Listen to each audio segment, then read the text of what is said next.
விழுப்புரம் மாவட்டம் மேல்மலையனூரில் பிரபலம் வாய்ந்த அங்காளம்மன் கோயில் உள்ளது. இந்த கோயிலுக்கு தினமும் ஆயிரக்கணக்கான பக்தர்கள் வருகின்றனர். அமாவாசை அன்று லட்சக்கணக்கான பக்தர்களும், ஆடி மாதம் வெள்ளிக்கிழமை மற்றும் ஞாயிற்றுக்கிழமைகளில் லட்சக்கணக்கிலும் பக்தர்கள் வந்து அம்மனை தரிசனம் செய்கின்றனர். மேல்மலையனூர் அங்காளம்மன் கோயிலோட தல வரலாறை பத்தி தான் இந்த வீடியோல பார்க்க போறோம். வீடியோக்குள்ள போறதுக்கு முன்னாடி இது போல அற்புதமான ஆலயங்களை பத்தி வீடியோஸ் பார்க்க என்னோட ரிமார்கபிள் ரமேஷ் சேனலை மறக்காம சப்ஸ்கிரைப் பண்ணிக்கோங்க. அப்பதான் நான் போடுற வீடியோஸ் உங்களுக்கு ரெகுலரா வரும். கிரேதா யுகம், திரேதா யுகம், துவாபர யுகம், கலியுகம் என்று 4 யுகங்களுக்கு முன்பு மணியுகம் என்று ஒரு யுகம் இருந்தது. இந்த யுகத்தில் சிவபெருமானுக்கும் பிரம்மனுக்கும் தலா 5 தலைகள் இருந்ததாக தல புராணம் கூறுகின்றது. தனக்கும் 5 தலைகள் இருப்பதாகவும் சிவபெருமானுக்கு சமமான வரங்களை தான் அளிப்பதால் பிரம்மனுக்கு ஆணவம் அதிகமானது.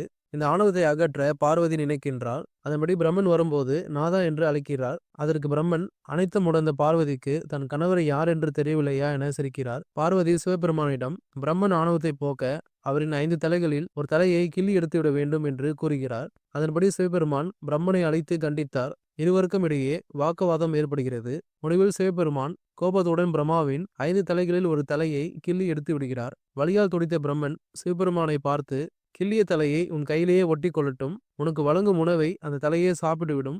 நீ பித்தனாக அலைவாய் என்று சாபமிட்டு விடுகிறார். பிரம்மனின் மனைவியான சரஸ்வதி தன் கணவரின் இந்த நிலைக்கு காரணமான பார்வதி தேவியை பார்த்து, நீ உன் அழகை இழந்து வயதான கிழவியாய் மாறி கோழி இறகை தலையில் சூடி கந்தல் ஆடை அணிந்து அலைந்து திரிவாய் என்று சரஸ்வதி சாபமிட்டு விடுகிறார். பிரம்மன், சரஸ்வதி ஆகியோரின் சாபப்படி சிவபெருமானும் பார்வதியும் பல இடங்களில் அலைந்து திரிகின்றனர். பார்வதி இறுதியில் திருவண்ணாமலை சென்றடைகிறார். அங்குள்ள குளத்தில் பார்வதி தேவி மூழ்கியவுடன் பார்வதியின் வயதான தோற்றம் மறைந்து பழைய உருவத்தை அடைகிறார். பின்பு அங்கிருந்து கிழக்கு பக்கமாக மேல்மலையனூருக்கு வருகிறார். இரவு நேரமாகவே அந்த ஊர் ஏரிக்கரையில் அருகே தங்கிவிடுகிறார். பின்னர் குளித்துவிட்டு மேல்மலையனூருக்கு செல்ல முடிவெடுத்தார். குளிக்க போகும் முன்பு தனது ஆரத்தை கழற்றி வைத்தார். அந்த ஆரம் ஒரு பெண்ணாக மாறி பார்வதியை வணங்கியது. அந்த பெண்ணிற்கு ஆசி வழங்கிய பார்வதி, இதே இடத்தில் நீ முத்தாரம்மன் என்ற பெயரில் மக்களுக்கு அருளாசி வழங்குவாய் என்று கூறிவிட்டு மேல்மலையனூருக்கு பார்வதி புறப்படுகிறார். மேல்மலையனூர் அப்பொழுது மலையரசன் பட்டினம் என்று தல புராணத்தில் உள்ளது. மலையரசன் பட்டணத்தில் மலையரசன் என்ற அரசன் ஆட்சி செய்து கொண்டிருந்தான்.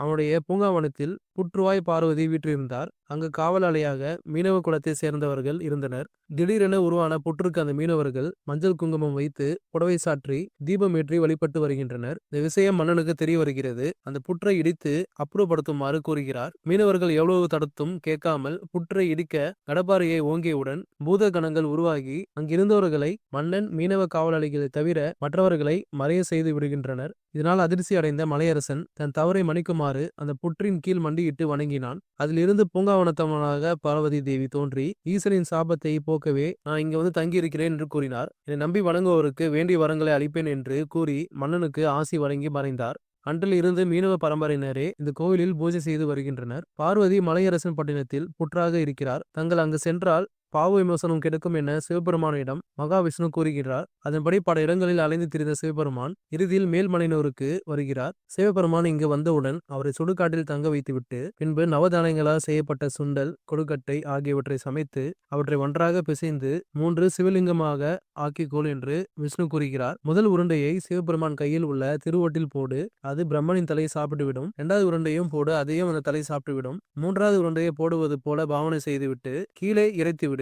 உணவின் சுவையில் மயங்கி கிடக்கும் பிரம்மனின் தலை தன் நிலையை மறந்து சிவபெருமான் கையை விட்டு கீழே இறங்கி சாப்பிட தொடங்கும். அப்பொழுது நீ ஆக்ரோஷமாக உருவெடுத்து உன் வலது காலால் அந்த தலையை மிதித்து விடு என்று மகாவிஷ்ணு ஆலோசனை கூறுகிறார். அதன்படி பார்வதி தேவி செய்ய சம்மதிக்கிறார். பார்வதி தேவி தங்கியிருக்கும் இடத்திற்கு வந்த சிவபெருமான் தாயை பிச்சையிடுமாறு கேட்கிறார். வந்திருப்பது தன் கணவர் என்பதை உணர்ந்த பார்வதி தன் மகனான விநாயகரை அழைத்து, உன் தந்தையை பாதுகாப்பாக வைத்துக் கொள்ளுமாறும் உட்கார்ந்தால் தூங்கி விடுவாய், ஆகையால் நின்று கொண்டே காவல் இருக்குமாறு கேட்டுக்கொண்டார். அதன்படி விநாயகரும் காவல் புரிகிறார்.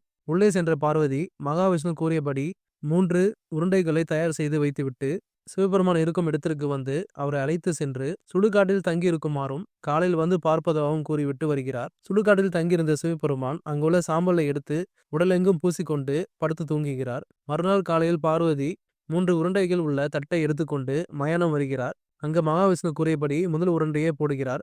அதை பிரம்மனின் தலை சாப்பிட்டு விடுகிறது. 2வது உருண்டையும் போடும் பொழுது அதை அந்த தலை சாப்பிட்டு விடுகிறது. 3வது உருண்டையை போடுவது போல பாவனை செய்து கீழே இறைத்து விடுகிறார். உணவின் சுவையில் மயங்கிய பிரம்மனின் தலை தன் நிலையை மறந்து சிவபெருமானின் கையை விட்டு கீழே இறங்கியது.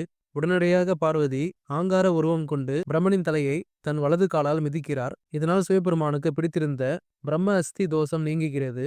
உடனே அவர் ஆனந்த தாண்டவம் புரிந்து சிதம்பரம் சென்று படியில் லிங்கமாக மாறிவிடுகிறார். சிவபெருமான் ஆனந்த தாண்டவம் புரிந்ததால் சிவபெருமானுக்கு தாண்டேஸ்வரர் என்றும், அங்கார உருவம் கொண்டதால் பார்வதி தேவிக்கு அங்காளம்மன் என்றும் பெயர் வந்தது. அம்மனின் கோபத்தை தணித்த தேவர்கள் முயன்றனர், ஆனால் முடியவில்லை. முடிவில் மகாவிஷ்ணுவிடம் ஆலோசனை கேட்கின்றனர். மகாவிஷ்ணு தேவர்களிடம், அழகான தேரை உருவாக்குங்கள், அது மேல் பீடத்தில் நான் கலசமாக மாறிவிடுவேன், அதில் அம்மன் அமர்ந்ததும் கோபம் தணியும் என்று கூறுகிறார்.